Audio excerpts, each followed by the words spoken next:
Guys मैं नुकसान से मैं असद याकूब। आप भी हैं दोस्तों, आपका और हमारा अपना रिएक्शन यूट्यूब चैनल। दोस्तों वीडियो बड़ी मज़ेदार है, बड़ी ही मज़ेदार है। अभी फॉल ऑफ ढाका, सैयद मुजम्मिल की वीडियो। यार ये बंदा, मैं हैरान हूँ कि ये अभी तक पाकिस्तान में ज़िंदा कैसे है, क्योंकि इसने ऐसी ऐसी वीडियोज, ऐसी ऐसी बातें की हैं अपने कंटेंट के अंदर जो हम भी डरते हैं कर। खैर हम भी तो लिमिट क्रॉस कर जाते हैं, लेकिन हमें भी डर लगता है। लेकिन ये प्रूव के साथ बात करता है ये सैयद मुजम्मिल। आप फॉल ऑफ ढाका की क्या रीजंस थी, ये इसकी ज़ुबानी सुनते हैं फिर बात करते हैं। तो आज है 16 दिसंबर 2022 और वो पाकिस्तान जिसके बारे में हम आज तक सुनते हैं कि वो ताक़यामत रहने के लिए बना है, वो 16 दिसंबर 1971 को दो हिस्सों में तकसीम हो गया।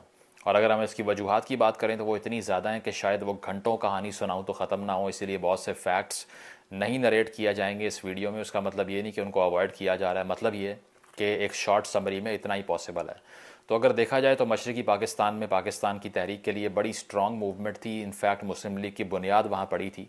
और 1947 को जब पाकिस्तान दुनिया के नक्शे पर उभरता है तो आप ये देखते हैं कि ईस्ट और वेस्ट पाकिस्तान के दरमियान 1000 मील का फासला है। यानी कि पहले दिन से एक अननेचुरल स्टेट जिसकी कोई बॉर्डर ही नहीं मिलती आपस में। मैं ये नहीं कह रहा कि ये वजह उसकी अलहदगी की, लेकिन मैं ये कह रहा हूँ कि एक अननेचुरल स्टेट है जिसका एक इकाई बहुत दूर है और दूसरी जानिब है।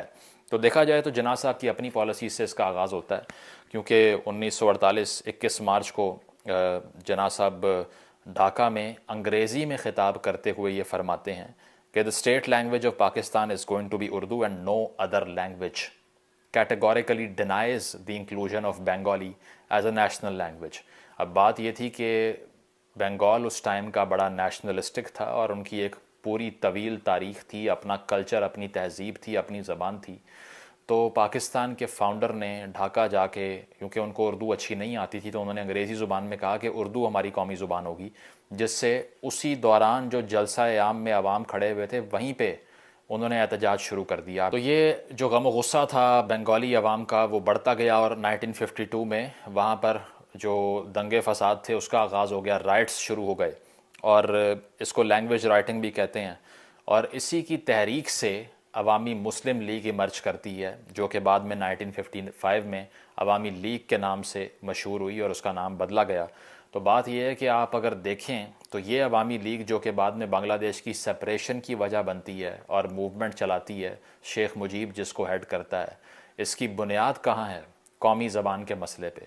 तो पहला सवाल तो आप ये पूछें ना कि आपको किसने कहा था कि आप जाकर यूनिलैटरली आप एक ऐलान फरमा दें और उसमें किसी को इंक्लूड ना करें, नेशनल लैंग्वेज का सवाल खड़ा ही ना करते। 1956 तक अगर आपने आइन नहीं बनाया तो 1956 तक आप ये भी ना बताते कि कौमी ज़ुबान कौन सी है, ताकि एक इकाई आपकी इस तरह से बाग़ियाना रवैये की तरफ ना जाती। लेकिन पता नहीं किस जो है वो सेंस ने प्रिवेल किया और ऐसा ऐलान करवाया गया या किया गया, जिससे शुरू से ही नफ़रत के बीज जो थे वो बो दिए गए वेस्ट पाकिस्तान के लिए। मोहम्मद अली बोगरा जो कि उस वक्त के पाकिस्तान के रहनुमा थे, तो उन्होंने 1954 में 1 यूनिट की तश्कील का आगाज़ किया, 55 में ये इम्प्लीमेंट हो गया। तो अब देखा पाकिस्तान यानी कि वेस्ट पाकिस्तान के हुक्मरानों ने ये था कि अगर ईस्ट की हम बात करें तो वो पॉपुलेशन में हमसे ज़्यादा है, यानी कि वो अक्सरियत है, वो मेजॉरिटी है, 51-52% है। तो उनको काउंटर करने के लिए हम अगर इलेक्शंस भी करवाते हैं, कोई स्टेट क्राफ्ट तश्कील देते हैं, तो हम तो आउट नंबर्ड हो जाएंगे। हमारी पॉपुलेशन कम है और वो बहुत बड़ी इकाई है, बहुत बड़ा सूबा है, तो बाकी सूबे जो हैं वो उनका मुकाबला नहीं कर पाएंगे। तो चूँकि एक बंगाली मेजॉरिटी को कैंसिल आउट करना था, उसके इफेक्ट को कैंसिल करना था, तो आपने सारे वेस्ट को एक यूनिट बना दिया और आपने कहा कि पाकिस्तान के जितने भी वेस्टर्न सूबे हैं उसकी एक इकाई तश्कील दो और ईस्ट और वेस्ट ताकि बराबर हो जाएं, ताकि स्टेट क्राफ्ट को रन करने में आसानी हो, जिसके अंदर आपका खौफ छुपा हुआ था कि कहीं बंगाली आके आपको लीड ना करना शुरू हो जाए, because you are the superior race. तो 1 यूनिट की पहली गलती 1955 में होती है, जिसके बाद अयूब साहब टेक ओवर करते हैं और सदारती निज़ाम का आगाज़ हो जाता है। और वही सदारती निज़ाम जिसके बाद में 1956 में कोशिश भी होती है कि दोबारा से बंगाली और उर्दू को कौमी ज़ुबान बना दिया जाए, लेकिन उस वक्त तक बहुत देर हो चुकी होती है। तो जो तहरीक है वो चलती रहती है और सदारती निज़ाम के आने के बाद सदर साहब सारी ताकत अपने हाथ में रखते हैं और जो एब्डो कवानीन का अयूब साहब ने इतलाक़ किया, यानी कि इलेक्टिव बॉडीज़ डिसक्वालिफिकेशन ऑर्डर, उसके तहत तमाम सिविलियन रहनुमाओं को, जिसमें बहुत बड़े बड़े नाम थे, शेख मुजीब साहब का नाम भी उसमें शामिल था, उनको इलेक्शन से ही नाअहल कर दिया गया कि आप लड़ ही नहीं सकते। तो आपने डिसइनफ्रेंचाइज कर दिया एक ऐसी कौम को जो कि पहले ही आपसे नाराज़ है और शिकायत के अंबार लेकर बैठी हुई है। दूसरी हैरानकुन बात यह है कि फ़ातिमा जिन्ना साहिबा जो कि बहन थी कायद आज़म मोहम्मद अली जिन्ना की, तो वो जब अयूब खान साहब के ख़िलाफ़ इलेक्शन लड़ रही थी तो उनके ख़िलाफ़ भारतीय एजेंट होने का इल्ज़ाम लगा और उनको डिमीन किया गया, बड़े बड़े ज़ाती हमले उनके ऊपर किए गए। तो उस टाइम ईस्ट पाकिस्तान में उनके लिए सपोर्ट ज़्यादा थी और वहाँ पर लोग उनको सपोर्ट कर रहे थे अयूब की डिक्टेटरशिप के अगेंस्ट। लेकिन जब देखा यह गया कि वहाँ पर इंतखाबात में खुलेआम धांधली हुई है और अयूब साहब इलेक्शन जीत गए, भुट्टो साहब भी उनके साथ मौजूद थे, तो आखिरी वो उम्मीद थी जो कि एक बंगालियों की दम तोड़ गई और उन्हें आइडिया हो गया कि यहाँ हमारी दाल नहीं गलने वाली। प्रेसिडेंट ने सारी पावर्स अपने पास रख लीं और इतना एम्पावर कर दिया इस सदारती निज़ाम को, जिसका आजकल भी बहुत से लोग जिक्र करते हैं कि हमें प्रेसिडेंशियल सिस्टम चाहिए। ये दिया आपको प्रेसिडेंशियल सिस्टम ने कि एक पूरा यूनिट आपसे अलहदा होने के दर पे हो गया। फिर आपने 1965 का पंगा ले लिया और बहुत से लोग यही कहते हैं कि वो जंग पाकिस्तान ने शुरू नहीं की थी। तो आप जिब्राल्टर के बारे में पढ़ लीजिए, किसी और दिन इस पर तफसील से बात होगी। लेकिन वो जंग शुरू होने के बाद ईस्ट पाकिस्तान को हमने बता दिया कि आपकी तो वैसे ही कोई औकात नहीं है। उसकी वजह क्या है कि 65 में ईस्टर्न बॉर्डर खाली पड़ा हुआ था, वहाँ पर हमने आर्मी ही डिप्लॉय नहीं की और उनको ये बता दिया कि अगर वहाँ पे इंडियन फ़ौज आती भी है तो हमें कोई मसला नहीं है, वेस्ट को बचाओ।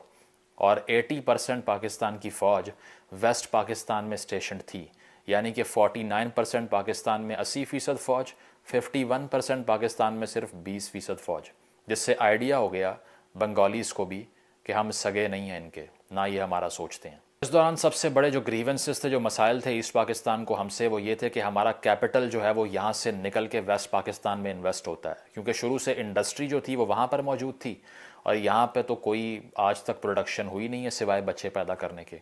अभी तक हम किसी भी इंडस्ट्री को थ्राइव करता हुआ नहीं देखते वेस्ट पाकिस्तान के अंदर, इसीलिए 71 के बाद से हमारी इकॉनमी भी नीचे आना शुरू हो गई और सब तबाह हो गया, क्योंकि यहाँ पर इंडस्ट्री लगाई ही नहीं गई थी। तो उन्होंने ये देखा कि हमारे एक्सपेंस पे वेस्ट पाकिस्तान डेवलप हो रहा है, इस्लामाबाद की तश्कील दी जा रही है, यानी कि इस्लामाबाद को स्क्रैच से बनाया गया, क्योंकि उससे पहले वहाँ पर वो शहर मौजूद नहीं था।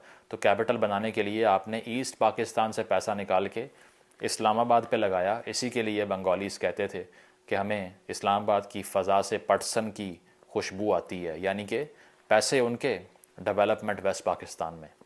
तो खैर ये मसाइल बढ़ते गए और जब सूरत हाल इस नहज पर पहुंची कि गम गुस्सा आसमान पर पहुंच गया, तो शेख मुजीब साहब जो कि अवामी लीग के रहनुमा थे, उन्होंने 6 नकात तश्कील दिए अपने, और ये 6 नकात यानी कि 6 पॉइंट्स उन्होंने 1966 में अयूब खान साहब के सामने रखे और डिमांड ये किया कि हमें अब ये शराइत मंजूर करवा के दी जाएँ। अब इसका ज़रा एक ब्रीफ सा इंट्रो आपको देता हूँ।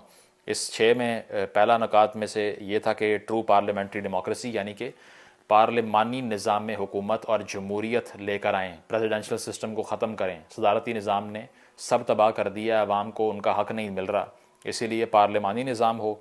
नंबर 2 पे था only defence and foreign affairs for the federation, यानी कि जो एक वफाक है उसके लिए सिर्फ दिफाई मामलात और जो खारजा अमूर हैं, जो फॉरेन रिलेशंस हैं, उनके अंडर सिर्फ वो आना चाहिए।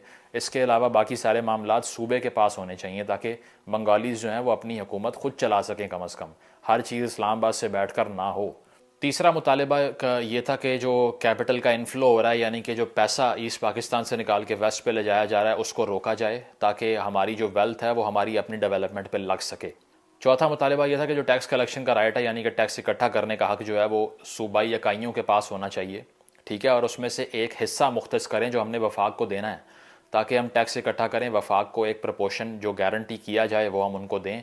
ऐसा ना हो कि सारा टैक्स वफाक निकाल के ले जाए और बाद में हमें वापस कर रहा हो। पांचवा मुतालबा ये है कि 2 सेपरेट अकाउंट खुलवाए जाएं जो कि फ़ॉरेन एक्सचेंज अर्निंग्स के लिए हों, एक ईस्ट का हो एक वेस्ट का हो, ताकि उसमें भी जो हमारे मुआशी मामलात हैं वो मुख्तलिफ़ तरीके से चलाए जा सकें और ईस्ट पाकिस्तान का एक अपना एक्सचेकर मौजूद हो, ताकि उनको आइडिया हो कि यार ये हमारी वेल्थ है, ये स्पेंडिंग है, ये GDP है, ये हमने बैरून मुल्क से कमाया है। तो उनकी जो अकाउंटेबिलिटी ऑफ रिसोर्सेज थी वो बेहतर बनाई जा सके। इसके बाद में जो आखिरी मुतालबा था वो था जी सेपरेट मिलिशिया और पैरामिलिट्री फ़ोर्स, यानी कि हमारी अपनी पैरामिलिट्री फ़ोर्स हो, जिस तरह बलूचिस्तान में आप देखते हैं लेवीज़ है या और हैं, इस तरह वो अपनी फ़ोर्स मांग रहे थे उस टाइम पे। तो बात यह है कि अगर आप इन 6 मुतालबात की बात करें तो इसमें से 4 मुआशी मुतालबात हैं, यानी कि 4 पैसों के बारे में है कि हमारे पैसे कम अज़ कम हम पे खुद पे लगने दो। तो इससे आइडिया ये होता है कि जो डिस्कॉर्ड थी वो मुआशी डिस्कॉर्ड थी शुरू में, क्योंकि आप एक्सप्लॉइट कर रहे थे वहाँ से यहाँ पे।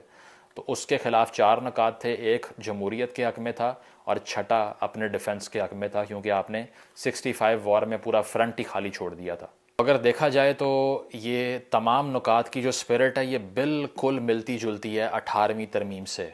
अब आप हिसाब लगाएं कि अरसे बाद उसी वेस्ट पाकिस्तान ने अपनी पार्लियामेंट से 18वीं तरमीम पास करवाई आज से चंद साल पहले, और सूबाई इकाइयों को एम्पावर किया, वफाक को कमज़ोर कर दिया। तो शेख मुजीब भी उस टाइम वही फरमा रहा था, वो भी तब यही कह रहा था, लेकिन उस वक्त तमाम सियासतदानों ने बशमूल भुट्टो और दीगर जो सियासतदान थे उन्होंने कहा कि ये सिर्फ़ और सिर्फ गद्दारी और भारत से मिल के बांग्लादेश को पाकिस्तान से अलहदा करने का, ईस्ट पाकिस्तान को अलहदा करने का प्लान है, इसीलिए ये 6 नुकात बिल्कुल कबूल नहीं किए जाएंगे। और अब 18वीं तरमीम पास कर ली है।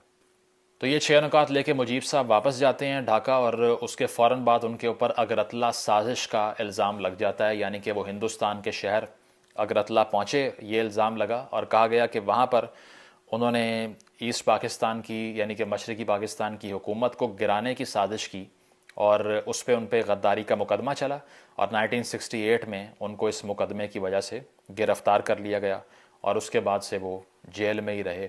और फिर ईस्ट पाकिस्तान की एक मूवमेंट जो थी वो ज़ोर पकड़ गई, क्योंकि अगर आप इतने पॉपुलर लीडर को गद्दारी की बेस पे और मुल्क से अलहदगी का इल्ज़ाम लगा के अरेस्ट करते हैं तो आवाम में जो जुनूनियत होती है वो बढ़ जाती है। इस दौरान शेख मुजीब की जो पार्टी थी वो मुतालबा करती रही कि 3500 करोड़ रुपए वेस्ट पाकिस्तान ने ईस्ट पाकिस्तान के देने हैं, एक्सप्लॉयटेशन जो की है उसमें अगर बैलेंस क्रिएट करना है तो। लेकिन पाकिस्तान का एस्टिमेट बहुत छोटा था, यानी कि वेस्ट पाकिस्तान का, इसीलिए उस पर भी कोई बात ना हो सकी, और जो मुआशी ग्रीवेंसेस थी वो वहाँ की वहाँ रहीं।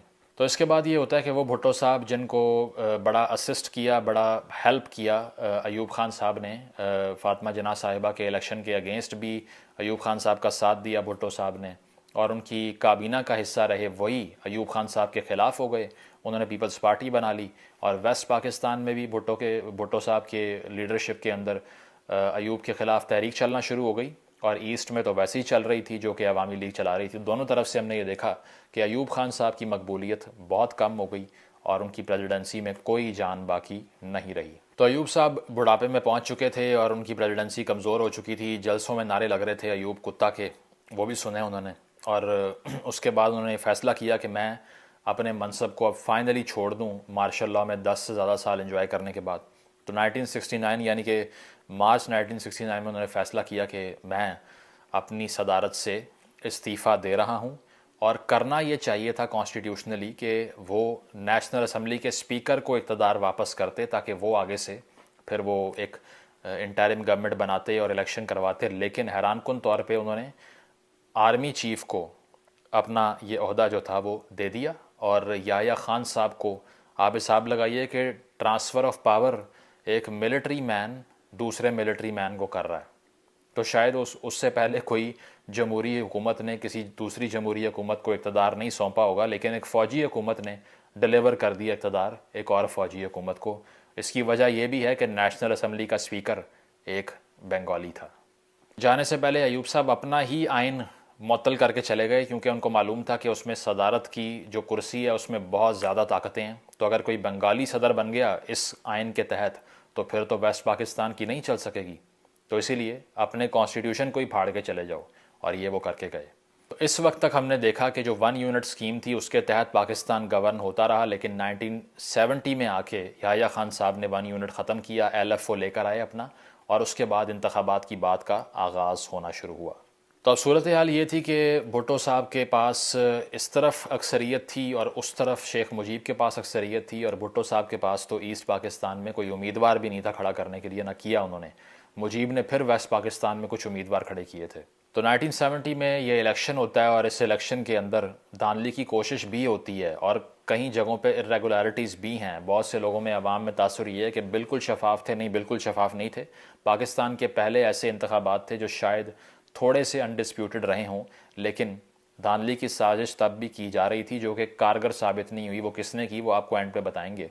लेकिन हुआ इस तरह से कि शेख मुजीब ने तो ईस्ट पाकिस्तान में बिल्कुल ही स्वीप कर दिया, ना कोई सीट छोड़ी ही नहीं सिवाय 1-2 के। इधर भुट्टो साहब को 132 में से 81 सीटें मिली, 81 वेस्ट पाकिस्तान में। तो इससे अंदाज़ा हो गया याया को कि मुझे मुजीब से ही बात करनी पड़ेगी, क्योंकि उसके पास जो मेजॉरिटी है वो उसमें कोई भी ऐसी दो राय नहीं है कि उसको रिफ्यूट किया जा सके। तो वो फिर ढाका गए और वहाँ जाके शेख मुजीब से उनकी मुलाकात हुई और याया ने खुलेआम ऐलान किया कि Sheikh Mujib is going to be the next prime minister of Pakistan. Pakistan का अगला वज़ीर आज़म शेख मुजीब बनेगा। लेकिन इस दौरान भुट्टो साहब ने भी कोई मैंडेट जो है वो उसको मानने से इनकार किया और मुलाकातें होती रहीं, लेकिन कोई कंसेंसस डेवलप नहीं हो सका। और भुट्टो साहब ढाका में ही मौजूद थे और वो शाम को वहाँ से निकले और रात को वहाँ पे ऑपरेशन का आगाज़ हो गया, क्योंकि उससे पहले लेफ्टिनेंट जनरल टिक्का खान साहब को भेज दिया गया था ईस्टर्न कमांड को हेड करने के लिए। और पाकिस्तान की जो हुकूमत थी याया खान साहब की सरबराही में, वो ये प्लान कर चुकी थी कि दिखानी खब्बी है और मारनी सज्जी है, यानी कि सामने आकर आपने अगले प्राइम मिनिस्टर का ऐलान तो करवा दिया, लेकिन साथ साथ ऑपरेशन भी प्लान किया हुआ है जो कि पीछे से शुरू हो चुका है। इसके बाद उस खूनी ऑपरेशन का आगाज़ होता है, जिसके बाद आप कह सकते हैं कि फिर मशरक़ी पाकिस्तान का अलहदा होना जो था वो इनेविटेबल हो चुका था और फिर पाकिस्तान के हाथ से चीज़ें निकल चुकी थी, क्योंकि आपने ताकत का इस्तेमाल वहाँ पर किया जहाँ पर बातचीत करने के आखिरी मौके को इस्तेमाल करना चाहिए था। क्योंकि एक इंटरव्यू में उससे फ़ौरन पहले शेख मुजीब ने यह भी कह दिया था कि अगर आप 1956 का आइन भी बहाल करते हैं तो हम कबूल कर लेंगे। तो इंटरव्यूअर ने सवाल किया कि फिर आपके 6 नुकात का क्या होगा, तो उसने कहा कि ये कोई आसमानी सहीफ़ा नहीं है, इस पर बात हो सकती है। मतलब लचक दिखा रहा था वो, लेकिन आपने ताकत का इस्तेमाल किया, क्योंकि जब एक डिक्टेटर ऊपर बैठा होता है तो उसके माइंड में सिर्फ एक चीज़ होती है कि कॉन्कर दिस हिल, और इसको भी फ़तह कर लो, उसको भी फ़तह कर लो। क्योंकि वो डेमोक्रेट नहीं होता, वो सिविलियन नहीं होता, इसीलिए वो सोच नहीं पाता कि बातचीत से मामलात कैसे हल करने हैं, इस्तेमाल करता है बंदूक का। इस ऑपरेशन को हेड किया जनरल अमीर अब्दुल्ला खान नियाज़ी साहब ने, जो कि मियाँ वाली से थे, जिनके बारे में आज तक खान साहब को भी लोग टॉन्ट करते हैं उसी नाम की वजह से। तो जनरल नियाज़ी ने इस ऑपरेशन को हेड किया और इसमें बहुत से प्रोफेसर्स और स्टूडेंट रहनुमा वहाँ पर जो कि खुलेआम एक्टिविज़म कर रहे थे, मुक्ति बानी के कुछ लोग थे जो कि एक सेपरेटिस्ट मूवमेंट बन चुकी थी, उनके लोगों को उठाया गया। और एक नंबर हमारे पास कोई कंसेंसस वाला नहीं है कि कितने लोगों को मारा गया, लेकिन फ़ोर्स ऑफिशियली इस्तेमाल करना शुरू कर दी गई। इसके अलावा एयरलिफ्ट करके शेख मुजीब को वहाँ से ले आए, यानी कि गिरफ़्तार करके ईस्ट पाकिस्तान के इलेक्टेड सबसे मशहूर सियासी लीडर को जहाज़ में बिठा के अरेस्ट करके वेस्ट पाकिस्तान ले आए। तो इसके बाद जो है वो टोटल एक वॉर की सिचुएशन बन गई और इसमें बहुत से ऐसे बाद में रिपोर्ट्स भी आती हैं जिसमें सिविलियंस के ख़िलाफ़ फ़ोर्स का इस्तेमाल हुआ। और मीडिया के ऊपर इस वक्त तक कोई रिपोर्टिंग नहीं हो रही। पाकिस्तान में जो पीटीवी है या दीगर जो रेडियो पाकिस्तान है या दीगर नशरियात हैं, उसमें कुछ नहीं बताया जा रहा कि वहाँ पर क्या हो रहा है। सिर्फ ये बता रहे हैं कि वहाँ पर सूरत हाल कंट्रोल करने के लिए हुकूमत पाकिस्तान ने अपना एक ऑपरेशन शुरू कर दिया है, जिसमें अमन और बहाली अमन के लिए काविश की जा रही है, जो कि आज तक होता है कि असल खबर मीडिया से गायब होती है। तो इस दौरान देखा यह जाता है कि इंदिरा गांधी साहिबा, जो कि उस वक्त हिंदुस्तान की वज़ीर आज़म थी, उनसे मुक्ति बानी के लोग बैठ कर बात करना शुरू कर देते हैं। और कुछ लीडरान भी इस पाकिस्तान के, क्योंकि वो ऐसे नहज पे बात पहुंच चुकी है कि यहाँ पर कोई नेगोशिएशन नहीं हो सकती। तो ऑब्वियसली जब भी लड़ाई होती है तो आपका जो दुश्मन होता है उसको अगले दोस्त बनाते हैं, और ये बिल्कुल नेचुरल है, क्योंकि दुनिया का हर मुल्क यही करता है कि जब एक मुल्क के ख़िलाफ़ लड़ाई हो रही हो तो उसके दुश्मनों के करीब चले जाते हैं, क्योंकि इसी को फॉरेन पॉलिसी मैनूवर कहते हैं। तो इंदिरा गांधी साहिबा ने उनकी आवाज़ पे लब्बैक कहते हुए ईस्ट पाकिस्तान को एनसर्कल करना शुरू कर दिया और अपनी फ़ौजें वहाँ पर डिप्लॉय करना शुरू कर दी और स्कर्मिशेस शुरू हो गए।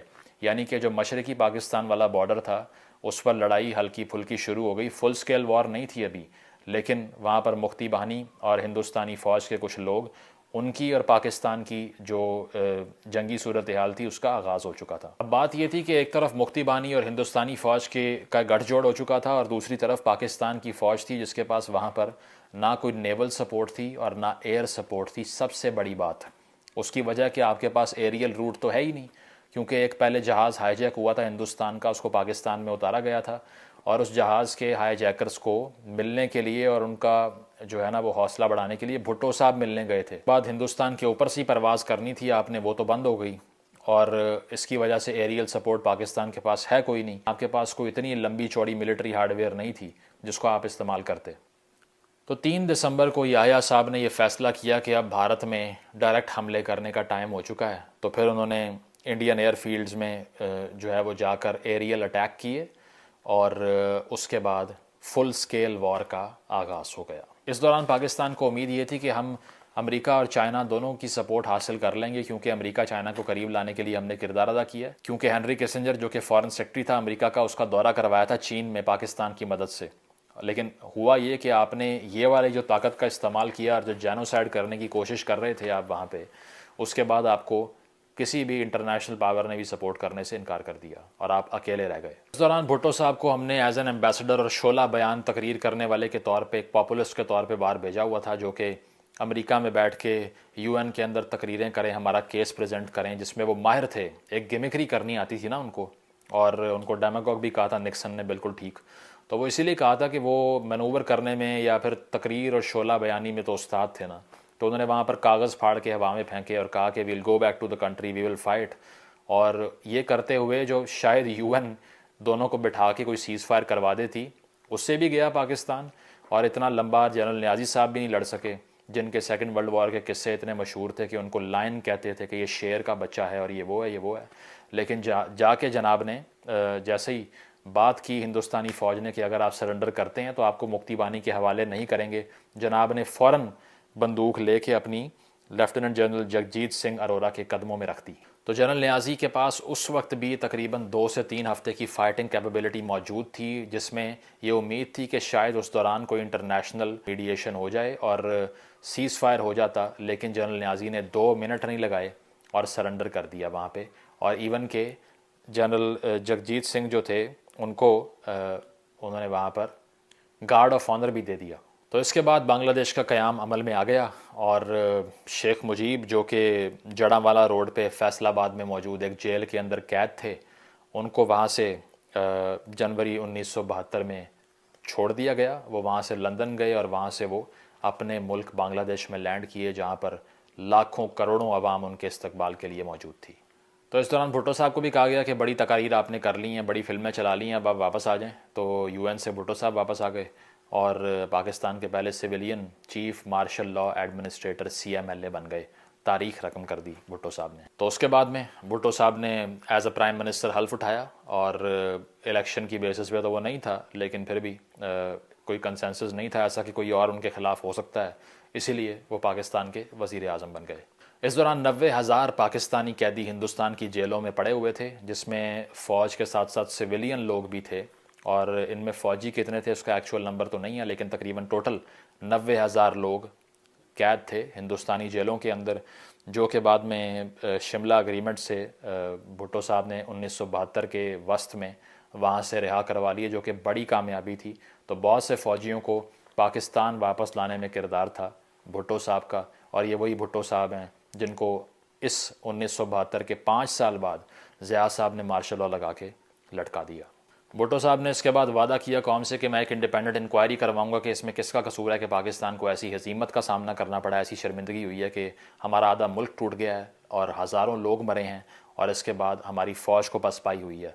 एक इंडिपेंडेंट कमीशन बनाया गया जिसकी सरबराही जस्टिस समूदुर रहमान कर रहे थे और उसमें 3 से 4 जज और भी थे, और इसकी रिपोर्ट 2 हिस्सों में सामने आई, पहली 1972 में, दूसरी 74 में। और इस रिपोर्ट के अंदर जो इंकशाफात थे उसको दबा दिया गया। भुट्टो साहब ने भी उसको पब्लिक नहीं करवाया, जो कि होना चाहिए था, लेकिन बड़े अरसे बाद वो रिपोर्ट सामने आई और उसमें जो हक़ाइक़ हैं वो आप सबको इस रिपोर्ट की तफसील खोल के पढ़ने चाहिए। मुझे याद है कि मैं जब कॉलेज का एक स्टूडेंट था तो मैंने इस रिपोर्ट का पहली मरतबा सुना और मैंने ऑनलाइन इसको तलाश करके पढ़ा, और मुझे इतनी शर्मिंदगी हुई जिसको मैं आज तक नहीं भूलता, क्योंकि उससे पहले मैं एक ऐसा पेट्रियट था जो कि अपने मुल्क के लिए जो महसूस करता था वो अनडिस्प्यूटेड था। लेकिन हमूदुर रहमान कमीशन की रिपोर्ट पढ़ने के बाद मैं आज तक नहीं भूला कि किसी भी चीज़ को अनडिस्प्यूटेड वे में पसंद करना आपकी इंटेलेक्ट से नाइंसाफ़ी है। हमेशा एक स्केप्टिक की आंख से देखना चाहिए इन चीज़ों को। तो इस रिपोर्ट के अंदर तो हैरान कुन इंकशाफात हैं, जिसमें जनरल न्याजी के ऊपर पान का पत्ता वहाँ से स्मगल करने का इल्ज़ाम है, बैंक लूटने का इल्ज़ाम है। इसके अलावा ऐसे बयानात हैं जनरल राव फरमान अली साहब के, जिसमें वो कह रहे हैं कि मैंने जनरल न्याजी को बताया राशन ख़त्म हो गया, उन्होंने कहा कि वहाँ पर मौजूद नहीं है कोई भेड़ बकरियाँ, छीनो उनसे, काटो खाओ उनको, हम ऐसे ही करते थे दूसरी जंग अज़ीम के अंदर।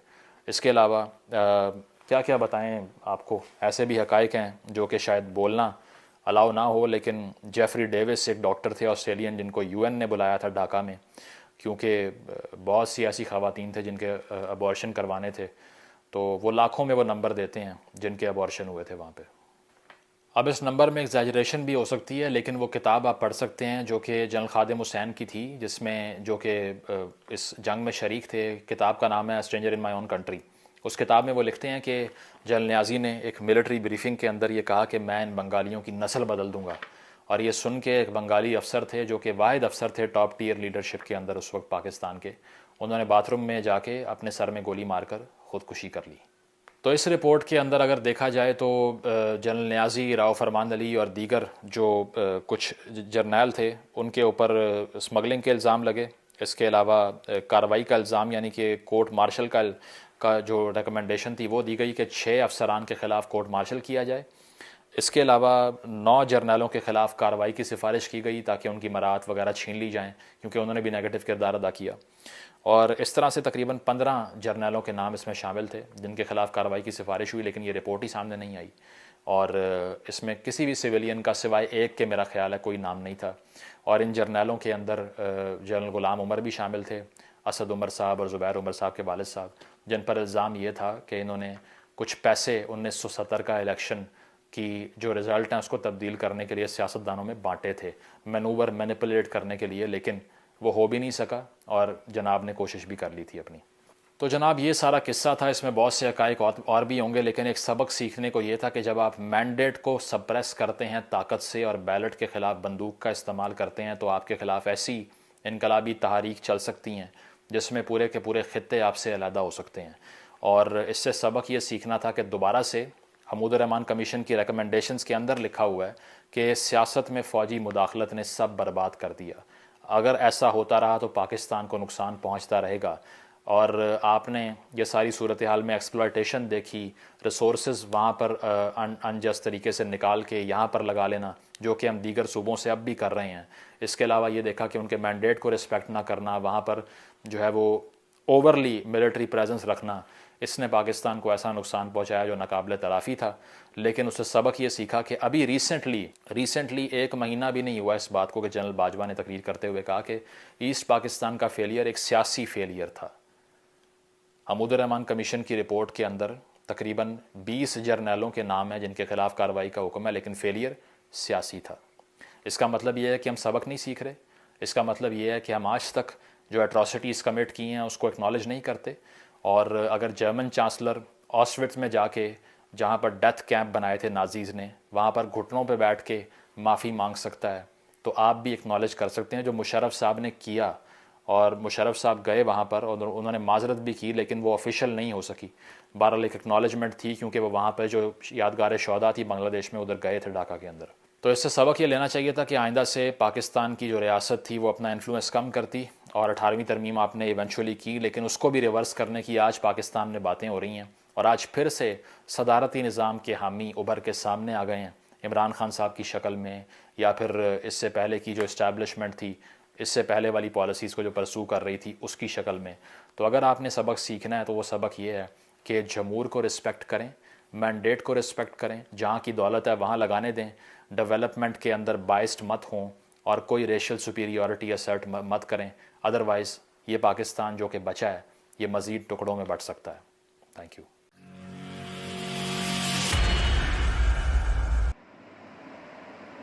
तो जी दोस्तों, वीडियो होगी ख़त्म। सबसे पहले तो इस सैयद भाई मुजम्मल का थैंक्स, बंडल ऑफ थैंक्स, कि इसने इतनी डिटेल्ड वीडियो बनाई।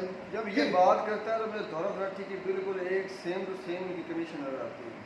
आप फिर अगर गौरव राठी की बात है, गौरव राठी तुम आप उसको कैसा यूट्यूबर मानते हो, अच्छा या प्रोपेगेंडा? मैंने इतना ज़रा फॉलो नहीं किया हूँ। नहीं, प्रोपेगेंडा करता है या सही करता है? तूने उसकी मिसाल दी, मैं तब भी पूछा। मैंने इसके बात करने के अंदाज को देखा अच्छा, कि ये चलें। गलत करते हैं। इसलिए आप अभी इससे और भी वो बता भी रहा था कि मैं अगर सारी ये वजूहत बयान करना शुरू कर दूँ तो शायद वो कहता टाइम जो वो कम हो जाए, वीडियो काफ़ी लंबी पड़ जाए। तो उन्होंने फिर मोटी मोटी उसने बातें की हैं, वाकई मोटी मोटी की हैं।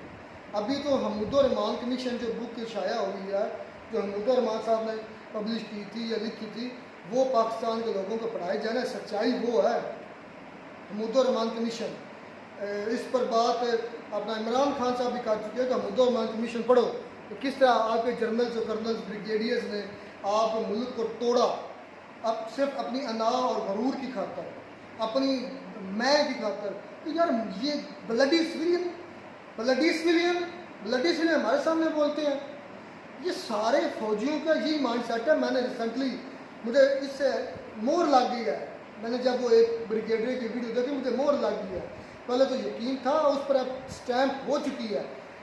ISA का कमांडर, सेक्टर कमांडर है आई थिंक, ये ब्रिगेडियर ISA का, उसकी एक वीडियो वायरल हुई है, वो 25 से 30 सेकंड की है, ज़्यादा की भी नहीं है। वो कहीं ना अपने लोगों को मतलब ना डिक्टेट कर रहा है और कह रहा है कि हम ये जो ऑपरेशन है ना, ये अल्फाज है, ये ज़रब इस्तेकाम करके रहेंगे। हमारी आवाम अगर हमारा साथ दे, अपील भी नहीं की, हमारा साथ दे, अगर हमारा साथ नहीं देगी, जो भी इस हमारे ऑपरेशन के सामने आएगा हम उसको कुचल डालेंगे, हम उसको निस्तो नबूद कर डालेंगे, हम उसको देख लेंगे। ये अल्फाज थे उस ISA सेक्टर कमांडर के। कमाल की बातें अभी तक तो ये सेम ही चीज़ तभी भी चल रही है। मुझे डर है पाकिस्तान टूट जाएगा फिर।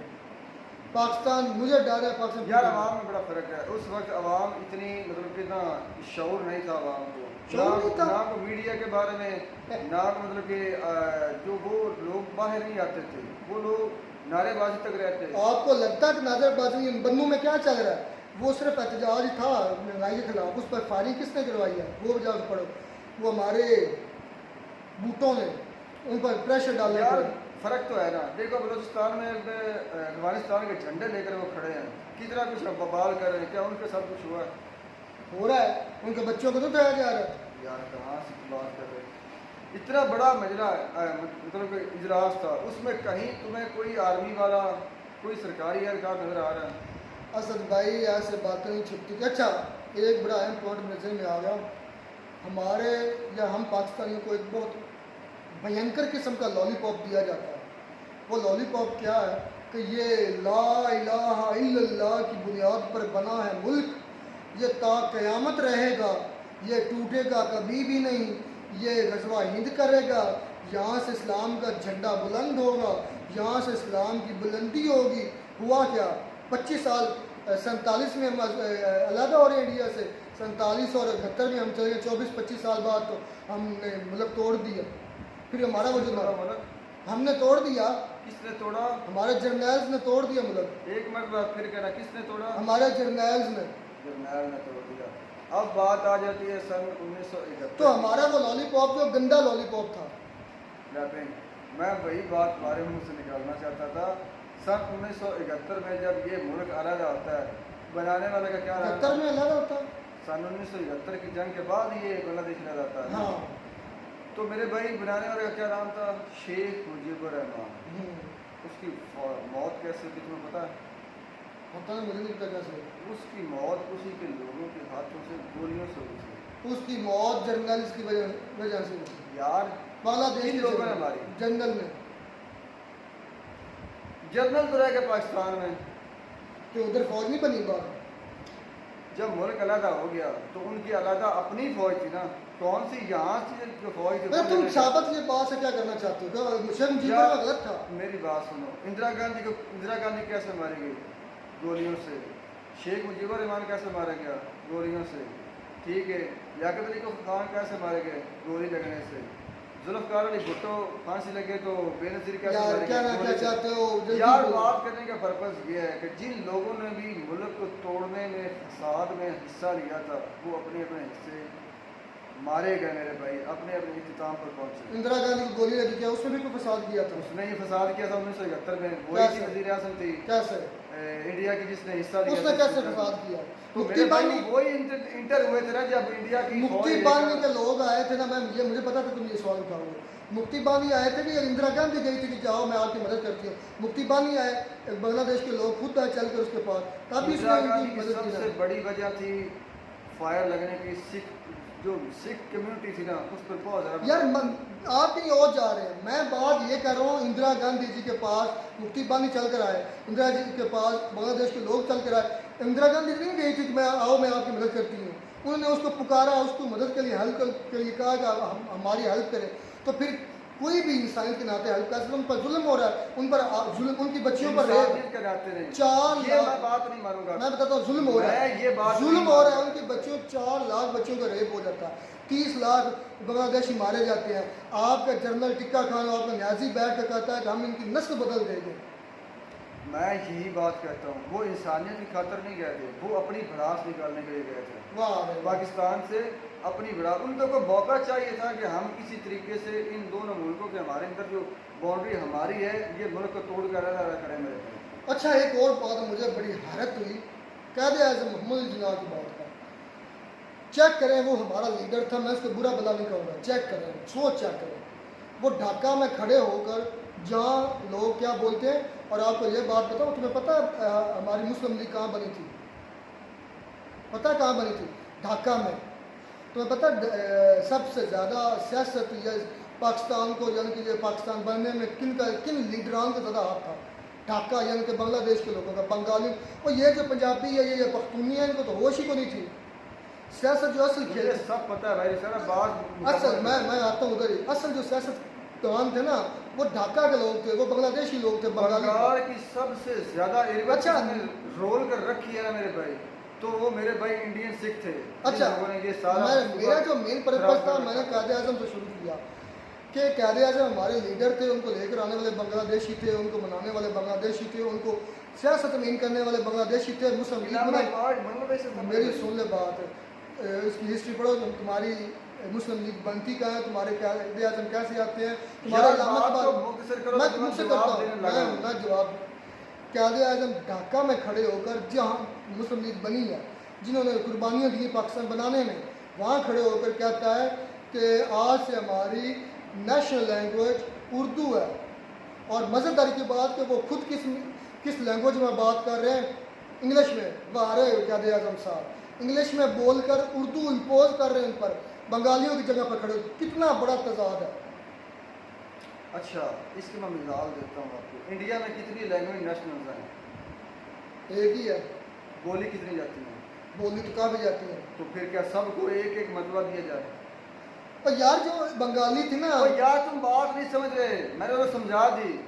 वो कहते हैं कि मुल्क की ज़बान एक होनी चाहिए, पूरे मुल्क में कौम की एक ज़बान होनी फिर चाहिए। मज़ेदारी की बात है, पाकिस्तान की ज़ुबान, नेशनल ज़ुबान उर्दू बनती नहीं है। उर्दू तो है ही लश्करी ज़ुबान है। एक मैं तुम्हें समझाता हूँ।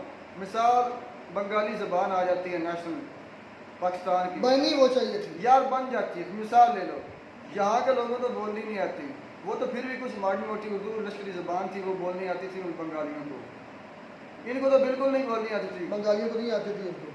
और यार आती थी, आती। ये सारे लीडर कहाँ से आए थे? शेख मुजीब रहमान कहाँ से आए थे? सबको आती थी ना, बोलते थे ना उर्दू। तो ये मतलब जनरल सी बात थी। उन्होंने कहा कि ये सारे मुल्क में एक ही ज़बान मैंने होनी जो चाहिए। बात में ढाका में मुस्लिम लीग बनी, फिर कदर इम्पोज की उर्दू, मैंने इसलिए की कि हक था बंगाली ज़ुबान नेशनल बनने का, लेकिन हमने उनको इम्पोज कर दी उर्दू। फिर मदद एक बार खिताब हुआ इंग्लिश में। वाह, ये हमारे लीडर थे। वो आदमी सारी उम्र यूरोप में रहा मेरे पे, उसने वकालत की, उसने सारी तालीम इंग्लिश में हासिल की। वो वाहिद लीडर है मेरे भाई, वाहिद वकील है जिसने, वो दुनिया में वाहिद एक वकील है जिसने एक मुल्क आज़ाद करवाया। फिर उस लीडर को फिर इम्पोज हो जाता है, हमारा आगे मार्शल लॉ लग जाता है, फिर बेसिक डेमोक्रेसी। भाई मैंने खुद ये चीज़ें देखी, पढ़ी लिखी हैं।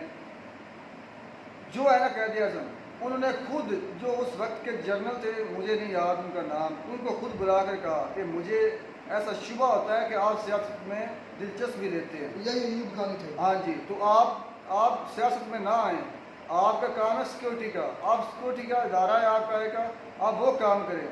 मेरा सलाह, मेरा मशवरा माने। अच्छा भाई, सियासत आप में ना कहीं आए। और जा रहे हैं। मैं बात ये करना चाहता हूँ, जो फॉल ऑफ ढाका था, उसकी सारी की सारी फसाद की जड़ 100 में से 95 से 98% वो वेस्ट पाकिस्तान, जिसे आज हम पाकिस्तान बोलते हैं, उनकी बनाई हुई थी, उनका गरूर था। चेक करें कि वो बंगाल इतनी बड़ी टेरिटरी है, इतना बड़ा हमारा एक हिस्सा उधर है, वहाँ 20% फौज दी है उनको टोटल, और इधर 80% फौज है। यहाँ कितना मतलब उनके साथ कितनी ज्यादतियाँ हुई हैं। कंपैरिजन करके देखें उनके इलाके रकबे के लिहाज से, उनके रकबे के लिहाज से बॉर्डर को देख लो। इंडिया पाकिस्तान का जो बॉर्डर मिलता है ना, वो आप उस रकबे को भी देख ले, यहाँ पर भी देख ले, फौज कहाँ ज़्यादा बननी चाहिए। अगर इधर फौज बनती है 60%, उधर 40% लाजमी नहीं चाहिए थी, लेकिन इतना सब गलत किया गया। फिर उनके साथ जुल्म किया गया, उनकी ज़ुबान नेशनल नहीं की गई, क्योंकि बनाने वाले वो हैं, मुस्लिम लीग बनाने वाले वो हैं जो हिस्ट्री पढ़ा। सैयद आमिर खान कहाँ के हैं मेरे भाई? अमृतसर में अमेरिका में पैदा हुए थे, वो हिंदुस्तानी थे, हिंदुस्तानी थे, बंगाल नहीं थे। वो तो पहले ही फौत हो गया ना, पाकिस्तान बनने से पहले वो तो पहले चले गए। कहाँ के थे? वो सियालकोट के थे। सियालकोट के थे। इतने में कितने लीडर के नाम बताऊं जो बंगाल से नहीं थे, और बड़े बड़े लीडर थे मेरे भाई। और यार ये 3-4 नाम बड़े हैं जो जिनमें से फिल अहमद बार और कादिर आज़म आते हैं, बाकी सारे जो हिस्ट्री पढ़ो तुम्हें पता चलेगा कि बंगाली मैंने थे। हिस्ट्री पढ़ी है मेरे भाई। और अच्छा। शेख मुजीब रहमान की जो बात ये शाह साहब ने की ना, कि उन्होंने कहा कि ये कोई आसमान से आए हुए सहीफे नहीं जो बदल नहीं 6 निकालो तो मैं बदलने का तैयार बदलने की हूँ। कोशिश करता हूँ। यहाँ पर मैं फौज को गलत कहूँगा, और इसलिए गलत कहूँगा कि जब एक आदमी इस हद तक, अच्छा आपको पता है इलेक्शन की बात ही नहीं हुई बीच में, इलेक्शन कहा है उन्होंने, इलेक्शन की बात ही 1.5 साल तक शेख मुजीबुर रहमान की 80% सीटें थी, 80%। 1.5 साल तक मेरे भाई को रिजल्ट ही नहीं बोला गया, कोई ऐलान नहीं हुआ कि हुकूमत किसकी है। ये बात, इसका तो जिक्र ही नहीं आया यहाँ पर। असल जो वजह थी, जो बंगाल की तकसीम की असल वजह थी मेरे भाई, असल में ना पता बात क्या है, उनके साथ सरासर सरासर जुल्म हुआ। हकदार वो थे शेख मुजीबुर रहमान, और हमें लॉलीपॉप क्या गद्दारे वतन उसको कहा गया। अच्छा एक और मेरे अगर ये सुन रहा था, मेरे जहन में एक सवाल आ रहा था, यार जो आर्मी के अगेंस्ट जाता या आर्मी को नहीं भरता जचता, वही गद्दारे वतन क्यों डिक्लेयर होता है, बाकी क्यों नहीं होता। आप देखें जो इमरान खान है, उसने क्या किया, उसने सच्चाई बताई लोगों को। सेम शेख मुजीबुर रहमान वाला उसके साथ काम होने वाला है, सेम उसके साथ भुट्टो वाला काम होने वाला है, उसको लटकाया जाएगा, जैसे रखना इमरान खान भी ऐसा नहीं करेंगे। मेरे लिख लो का ये मैं लिख कर दे रहा हूँ, इमरान खान को या तो उम्र कैद पक्की है या फिर फांसी, इन दोनों में से वो बाहर नहीं आने वाला। वो बाहर आएंगे, उसकी वजह अदलिया जो है मेरे भाई, वो अपने जो है ना काम अब ठीक करने लगी है मेरे। अच्छा फिर उन्होंने कहा, जो पॉइंट्स थे शेख मुजीबुर रहमान के बड़े शानदार थे, यार बातें क्या कर रहे हैं। उन्होंने सिर्फ उन्होंने कहा कि यार ये कोई हदीस नहीं है, कोई सहीफा नहीं है कि ये मैं इससे पीछे हटूँ, मैं हटने के लिए तैयार हूँ। लेकिन हमारे जो डिक्टेटर थे, जनरल ज़िया अपना क्या नाम है, याह्या खान साहब और टिक्का खान साहब, ये सारे इनके कब्रों में पड़े कीड़े, इनको खाएं बिच्छू, ऐसे जालिम है। ऐसी सोच आज के भी है, चाहे आज मुझे पता है कि वो कह रहे हैं कि 1-2 दिन में लागू हो जानी है। कंटेंट जो यूट्यूब पर डाला जाएगा उसकी भी सेंसरशिप होगी, जो लफ्ज़ जर्नल कर्नल मिड इस तरह कहते हैं वो बोलेगा, वो भी पकड़ा जाएगा। पता चला, मुझे आज पता चला, लेकिन क्या करें, सच को छुपा भी नहीं सकते। जुल्म हुआ आज, वही आज सेम सिनेरियो 71 वाला चल रहा है, सेम। कौन जीता? इमरान खान जीता, 80% सीटें, 80 से 90% सीटें उसकी, किसको ला के बिठा दिया हमारी। वो तो हुकूमत करना ही नहीं चाहते थे, तो ज़बरदस्ती इनको लाया गया। सेम हुआ कि वो भुट्टो को जिस तरह बिठाया था फौज ने, सेम तरीके से नवाज शरीफ उसके बाद को बिठा दिया। इमरान उसको शेख मुजीबुर रहमान को जेल में डाल दिया, इमरान को जेल में डाल दिया। गद्दार क्या दिया फातिमा जिन्ना को, इसको भी गद्दार क्या दिया, जोधी जांट क्या दिया। सेम चल रहा है। उधर KPK में सारी की सारी PTA की सीटें हैं तकरीबन।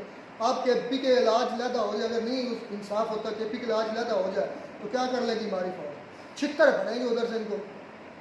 नहीं, इस वक्त जो सूरत मुल्क की ख़राब है, ये मैं नहीं कहता कि नहीं ख़राब, लेकिन ये उस हालत तक नहीं जो आप अंदेशा दे रहे हैं। और भाई अवाम के सामने चल ऐसे कर लेते हैं, सेम सिचुएशन हम लागू करो। KPK के लोग अफगानिस्तान को बुला लेते हैं, ईरान को अपनी मदद के लिए बुला लेते हैं, या इंडिया को बुला लेते हैं, फिर क्या कर लेगी आप? इंडिया को तो बुलाएंगे, मज़ा तब आए ना। ईरान अफगानिस्तान को वो बुलाएंगे ना, ईरान की इतनी औकात है कि ये बांट कर ज़्यादा बैठ सकें, तना अफगानिस्तान की। मतलब तब है जब इंडिया वाले इधर हो। हाँ, आपको पता कैसे औकात इंडिया की है, वही आप हमें छितर मार सकता है। हाँ जी, तो मैं भी अपनी आंखों से देखना चाहूँगा कि कितनी मरतबा देख सकते, कितनी कितनी मरतबा देखना है, कितनी मरतबा देखना है, मैं अपनी आंखों में कितनी पैंटें उतरती है आपने देखना। मैं पहली मरतबा देखूंगा कि क्या बाकी कुछ में है। चलें, खैर फॉल ऑफ ढाका जस्ट हमारे जर्नल की अनाथ थी, हमारे ब्रिगेडियर मेजर की सारी अनाथ थी। सिर्फ क्रश ब्लडी सिविलियन बोला करते थे, सदर यूब सुनने में आया, सारे यही आज भी यही बोलते हैं। आज भी उनकी साको ऐसी है, सख्त मिजाज है, आवाम को तो वो कुत्ता समझते हैं, कुत्ते से भी कम था समझते हैं कि यार ये कुत्ते बिल्ले हैं, इनकी क्या है। ऐसी उनकी हमारे जर्नल की सोच है, क्योंकि वो वही परवरिश है, वही चलते आ रहे हैं, क्योंकि वो एक दूसरे के नीचे पलते हैं, उनकी पॉलिसी को फॉलो करते हैं। तो वैसे जैसे कोको को बच्चे आएगा, घर का माहौल जैसा होगा यार, वैसे आपको पता बच्चे ही नहीं है कि जितने भी ये अफसर शाही है ना फौज में, ये सारे लोग वास्ते पढ़कर आते हैं। आपके यहाँ कौन पढ़ता है? चलें यहाँ से भाई, मैं थक गया हूँ, बस मुझे इतना पता है, फारूक डाका इंडिया का कसूर नहीं था, सारे के सारे हमारे कसूर जर्नल इंडिया का था, ये तुम नहीं कह सकते नहीं, इंडिया का कसूर गलत है, झूठ है। कसूर उन्होंने फौज का उन्होंने से मदद की है, हेल्प की है, बस। मदद नहीं की है, उन्होंने सिर्फ अपनी भड़ास निकाली है 65 वाली मेरे वाह, चलें मिलते हैं वीडियो में, नाटक साहब।